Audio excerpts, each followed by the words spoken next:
Bueno, ¿se ve la imagen? Sí, sí. Sí, Sí. se ve bien. Bien.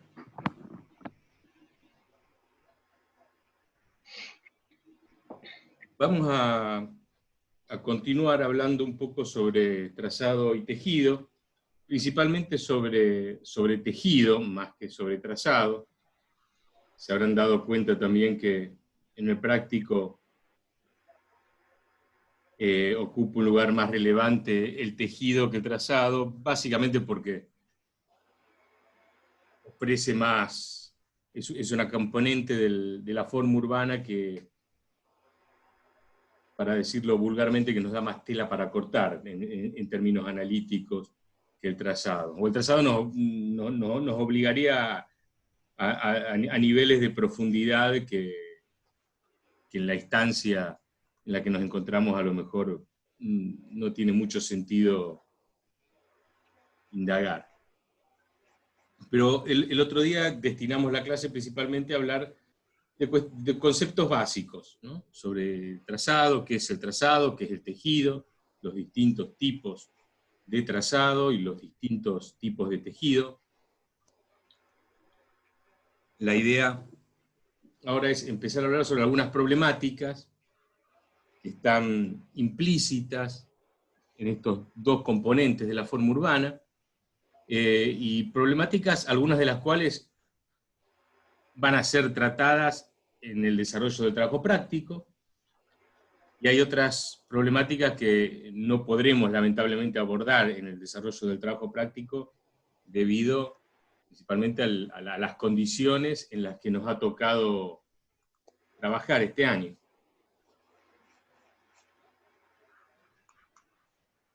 Recuerden que cuando se caiga la reunión, se cierre, volvemos a entrar al mismo link.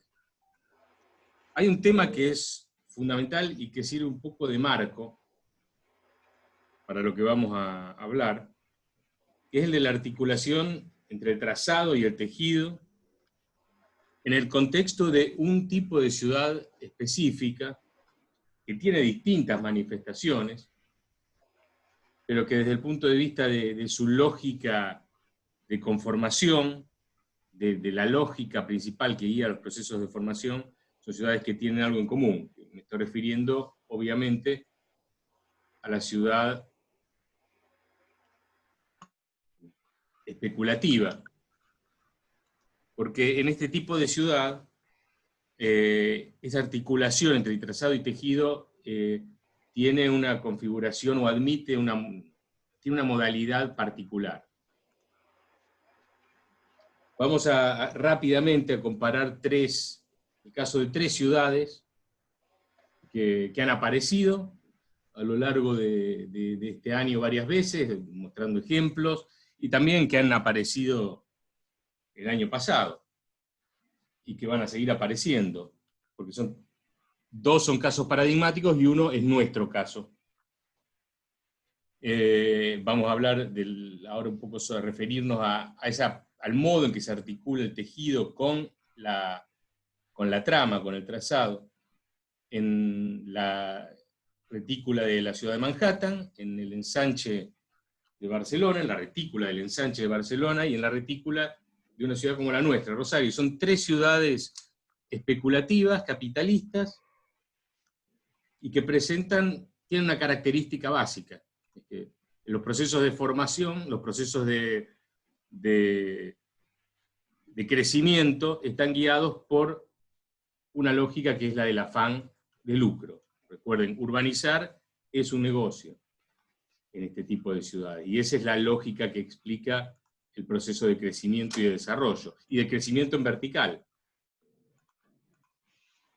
Recuerden cómo en el caso de la isla de Manhattan, en el trazado, lo que vemos, la retícula con manzanas rectangulares que se ve hacia el norte de la isla, es una suerte de ensanche. Fue pensado en 1819 por un grupo de técnicos a los que se les encomendó planificar la futura expansión de la ciudad hacia el norte de lo que era el núcleo urbano básico, que es lo que hoy conocemos como Wall Street. Había una muralla por eso esa calle se llama Wall Street, se derribó la muralla y se continuó, se construyó una retícula hacia el norte. Quien mejor cuenta o narra o le encuentra una lógica al proceso en cómo se fue rellenando esa retícula es seguramente Rem Koolhaas, en un libro que probablemente muchos se han leído o estén leyendo, cuya lectura recomiendo, que es Delirious New York. La traducción castellana que es Delirio de New York, o Delirio de Nueva York. Él ahí explica, no de una manera histórica, sino con una lógica más bien interpretativa o ensayística, trata de dilucidar cuál es la lógica que explica esa relación que se produce entre el tejido en la ciudad en Manhattan, o mejor dicho, en la ciudad de Nueva York, pero concretamente en Manhattan, en la isla, y el trazado. Y lo que plantea es que el trazado, la grilla, lo que nosotros llamamos grilla, la retícula en Manhattan, impone una disciplina bidimensional muy rígida, muy estricta, pero que al mismo tiempo es posibilitante de una anarquía con respecto a la edificación, de una anarquía tridimensional. O sea, hay un orden muy riguroso en lo planimétrico, pero que admite una casi interminable variedad de situaciones que se van a ir desarrollando tridimensionalmente, con el agregado edilicio. Ahora, claro, lo que dice, y esto se explica porque la isla de Manhattan en el fondo también es finita, es una isla, y tiene un número de manzanas que está fijado, entonces la ciudad no puede crecer en expansión, y la única forma de crecer es demoliendo y construyendo, demoliendo y reconstruyendo, reconstruyéndose sobre sí misma constantemente, cosa que ocurre en muchas ciudades, pero sobre todo en las ciudades no europeas. ¿No? Las ciudades europeas, ese proceso de sustitución edilicia está mucho más atenuado, sobre todo en nuestras ciudades americanas o ciudades orientales.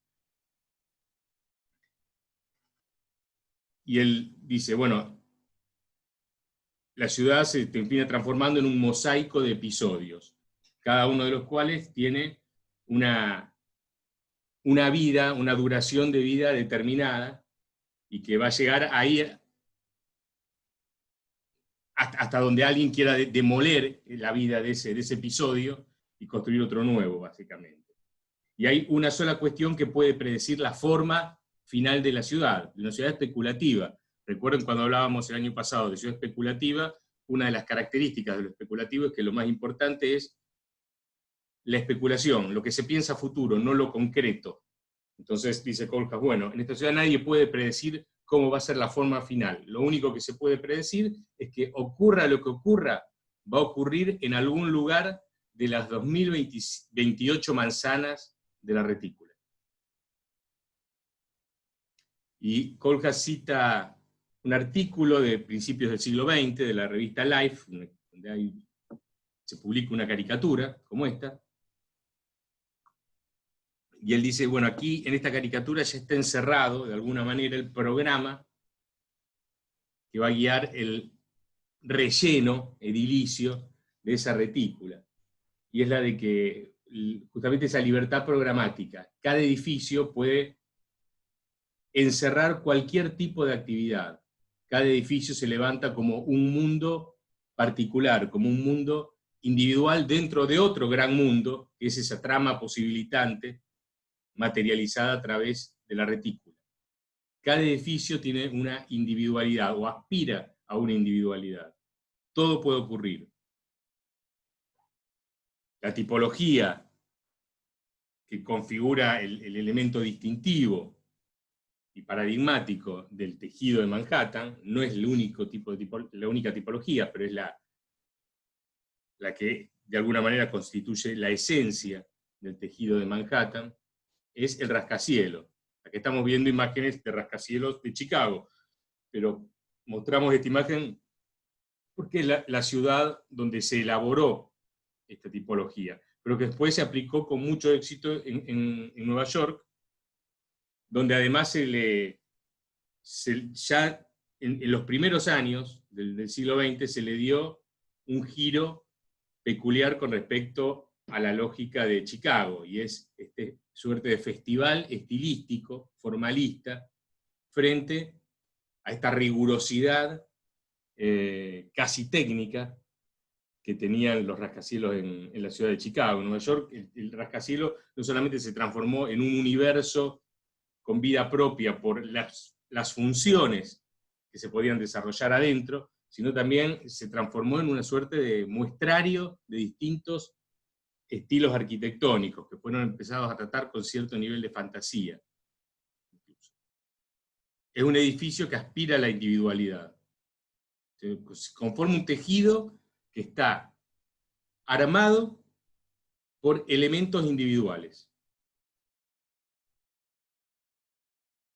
El caso del ensanche es interesante porque es relativamente contemporáneo al de la retícula de Manhattan. El ensanche tiene algunos años, mediados del siglo XIX, la retícula se construye a principios del siglo XIX, pero la lógica que orienta la construcción efectiva de estas dos estructuras y su relleno ulterior, su relleno edilicio ulterior, es la misma lógica, es la de la ciudad especulativa. Este era el plano de relevamiento que realiza el ingeniero Ildefonso Cerdá antes del concurso para el ensanche, y esta es la propuesta de ensanche que sale segunda en el concurso, pero que se le asigna igual. La corona española decide asignarle el encargo al segundo premio, no al primer premio, afortunadamente para la ciudad de Barcelona. Que era esta suerte de malla, de cuadrícula acá, que lo que hacía era permitir la expansión de la ciudad central, de la ciudad histórica, pero además englobar dentro de la ciudad de Barcelona una serie de núcleos urbanos preexistentes, núcleos rurales más bien, que estaban en la periferia, y que mediante esa retícula quedan integrados a un mismo proceso, o a una misma ciudad. Ahora, ¿cuál es el tejido? Bueno, ya en esta imagen, en esta primera imagen del concurso, si ustedes agudizan el ojo, se van a dar cuenta que en las manzanas, en cada una de las manzanas, está dibujada la huella de la edificación. Y el tejido que proponía Cerdá era este. Un tejido de muy baja densidad, de muy baja ocupación, son bloques de planta baja y 4 o 5 pisos nomás, y como ven, deja mucho espacio, mucho suelo libre, mucho espacio verde, y nunca, casi nunca, en algunos casos, casi nunca la manzana está cerrada por sus cuatro lados. Siempre queda algún lado al descubierto, lo que permite combinaciones para formar plazas conformadas por 4 manzanas, parques, algunas situaciones lineales interesantes. Son distintas variaciones. Básicamente son 3 tipos de manzanas, con edificaciones dispuestas a 2 lados de manera perpendicular, dispuestas a 2 lados dispuestas como una L, o en forma de U o de C invertida.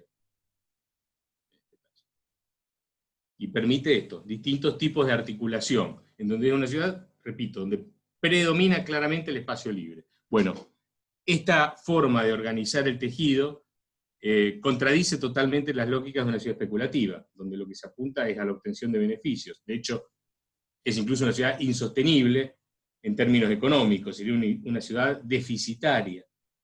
Por eso nunca se pudo lograr, y una vez que se le realice el encargo, se le otorgue el encargo a Cerdá va haciendo ajustes en su propuesta del concurso, y finalmente en el último plano, como ven, directamente elimina cualquier referencia a la edificación, a cómo tienen que estar edificadas las manzanas. Simplemente propone las manzanas, y finalmente se proponen básicamente dos tipos de de parcelamiento interno que responden a tipos de formas de parcelamiento clásicas, ¿no? La cruz o las franjas, que a medida que va pasando el tiempo siempre se van deformando con ulteriores subdivisiones, anexamientos, englobamientos parcelarios, etc. Por lo tanto, se va produciendo una evolución en la forma en la que es concebido el tejido en esa retícula particular, que pasa de la imagen que vemos a la derecha, a la izquierda arriba, a la imagen que vemos abajo a la derecha, ¿no? O sea, se aumenta la edificabilidad y se conforma esta manzana homogénea, que es típica de la ciudad de Barcelona y que tiene claras reminiscencias de las manzanas o los tejidos decimonónicos de las ciudades europeas como París, ¿no? Tejido altamente homogéneo. Vemos dos formas distintas de configurarse un tejido en dos ciudades especulativas con un mismo tipo de trazado. El caso de la retícula en Rosario y su relleno tiene una característica diversa, muy particular. Es como una suerte de híbrido, cómo se va conformando este tejido típico de ciudad especulativa. Hasta las primeras décadas, durante las dos primeras décadas del siglo XX, el tejido de Rosario, prácticamente del área central, está conformado por edificaciones que rara vez superaban la planta baja y el piso, a lo sumo podían llegar a planta baja y 2 pisos, de un tejido homogéneo, de alturas homogéneas, de frentes continuos, consolidados, ¿no? Qué interesante hubiera sido poder conservar este tejido en el área central. Lamentablemente no ocurrió. A partir de la década del 20, hace su irrupción en la ciudad de Rosario una nueva tipología, que es la de edificio en altura entre medianeras. Probablemente muchos reconocerán estos edificios, ¿no? Uno está en calle San Lorenzo de Italia, uno de los edificios son dos edificios de Hilarión Hernández Larguía. Y el otro, el de la derecha, está en calle, si mal no recuerdo, Urquiza, entre España e Italia. O entre Presidenta Roca y España. No, entre España e Italia. Bueno, hace irrupción este edificio. Este edificio tiene una particularidad. Son edificios, como todo edificio entre medianeras, son tipologías que siempre quedan, de alguna manera, a la espera de ser encerradas por otras edificaciones análogas y que conformen la unidad de la manzana, ¿no? Aspiran a un tejido homogéneo. No son torres exentas, como en el caso de Nueva York. Son edificios que aspiran a un tejido homogéneo. Digamos, el tejido implícito en ese tipo de tipología es el que vemos en la imagen de la derecha. La imagen de la izquierda es un gráfico de la década del 60 que muestra más o menos cómo era el tejido en el área central, en el entorno del Monumento a la Bandera. No muy distinto a lo que vemos hoy, nada más que hoy hay más altura y mayor densidad. Bueno, la tipología de edificio en altura entre medianeras aspira a un tejido como el que vemos en la imagen de la derecha, un tejido homogéneo, más parecido al tejido de la ciudad de Barcelona. Y esa aspiración a la homogeneidad era recogida en el Código Urbano, el Código Urbano previo, no en el actual. Donde vemos tanto el área, estamos en el área central de Rosario, en el macrocentro. Vemos el sector pintado de rojo y un sector en L, pintado en celeste. Ese color indica homogeneidad, indica que se piensa básicamente la misma altura para las dos áreas, la misma lógica de configuración. O sea que hay una aspiración desde la normativa y desde las tipologías hacia un tejido homogéneo que nunca se logra. Es un tejido heterogéneo, como el de Manhattan. Digamos, la heterogeneidad es lo único que comparte con el de Manhattan, obviamente. Pero a su vez, al mismo tiempo, paradójicamente, está conformado por tipologías que presentan analogías claras con las tipologías que conforman el tejido del ensanche de Barcelona. Por eso es un híbrido. este es el resultado final. Edificios que siempre quedan a la espera de que sus medianeras se tapen. Nosotros ya no vemos esto, no lo vemos porque estamos acostumbrados, tenemos ya nuestro cerebro formateado a este paisaje urbano, pero cuando visita nuestra ciudad un europeo, aunque no sea arquitecto, le llama mucho la atención la cantidad de medianeras que ven.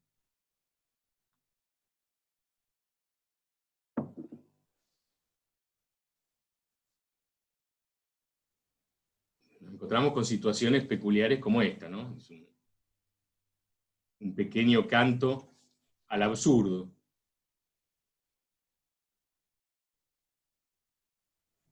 Y esto se explica en nuestra ciudad, bueno, por la pervivencia de un parcelamiento muy intensivo, que hace muy difícil construir edificios en torre, de edificios de perímetro libre. Si queremos construir en altura tenemos que recurrir casi inevitablemente al edificio entre medianeras, o tenemos que recurrir a englobamientos parcelarios que son costosos y son difíciles de gestionar, porque no todo el mundo está dispuesto a vender su propiedad.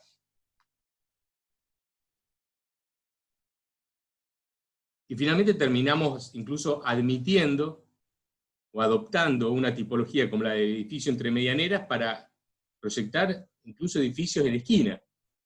Hay edificios en esquina que están proyectados con la misma tipología del edificio entre medianeras, nada más que perforamos una de sus medianeras, entre comillas,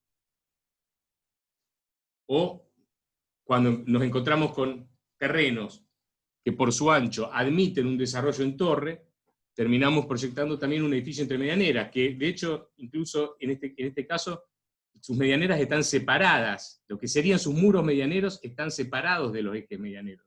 O sea que esto podría haber sido proyectado como un edificio en torre, de perímetro libre, y sin embargo fue proyectado como un edificio entre medianeras. Ahí hay una adopción de una tipología para aplicarla en un contexto que no es adecuado. Hay unos pocos casos en la ciudad donde hay tipologías arquitectónicas como esta, la Torre Unione de Benevolenza, que intenta dar respuesta a lo que inevitablemente va a ser un tejido heterogéneo, ¿no? Con un basamento continuo, que es el que trata de articular con el tejido vecino, y un edificio en altura que se levanta como un elemento exento. Esta es una respuesta arquitectónica adecuada al problema de la conformación de un tejido heterogéneo. Y esto nos da paso a la primera problemática que vamos a ver referida al tejido, que es cómo el tejido incide en la conformación del paisaje urbano. Y lo primero que vamos a ver es lo que estuvimos hablando recién. Cómo se piensa un tejido heterogéneo, en este caso el tejido de Nueva York, de Manhattan, conformado, repito, por tipologías arquitectónicas que aspiran a la individualidad, o sea, que aspiran a dar una respuesta arquitectónica adecuada a un tejido que inevitablemente va a ser heterogéneo debido a las lógicas que guían los procesos de crecimiento de esa ciudad.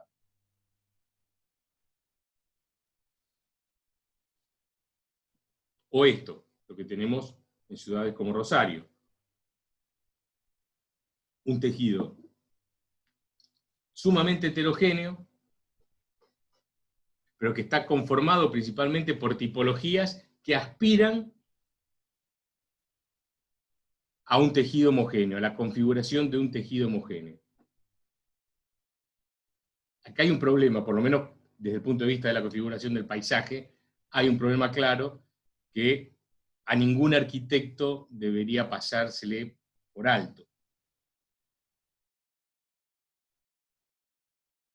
Otra cuestión es la de este caso, como París, podríamos haber puesto una imagen de Barcelona, pero ponemos el caso de París, porque es un paradigma de lo que es un tejido homogéneo, un alto grado de homogeneidad, por los materiales, por las tipologías, por las alturas, un tejido homogéneo bien resuelto, en donde hay puntos que se destacan. En este caso, la Torre del Triunfo. Pero es interesante mostrar esta imagen para ver la importancia que tiene el tejido en la configuración del paisaje, incluso, yo diría, mucho mayor que el trazado. Porque nosotros como arquitectos lo primero que vemos cuando vemos un plano de París, nos llama la atención, es el trazado, estos grandes trazados con los grandes corredores haussmannianos, pero lo que queda en nuestra retina y que hace a la configuración de ese paisaje urbano es básicamente el tejido, como vemos en esta imagen. Acá también estamos viendo una suerte de grandes trazados barrocos que apuntan a una centralidad, pero el tejido obviamente no acompaña ese trazado. También pasa lo mismo, lo que caracteriza Manhattan es su tejido. Si uno camina por las calles de Manhattan, no se vuelve con la grilla impresa en la cabeza, lo que vuelve, la imagen que le va a quedar grabada en su memoria va a ser la del tejido. El tejido es de alguna manera el gran protagonista del paisaje urbano.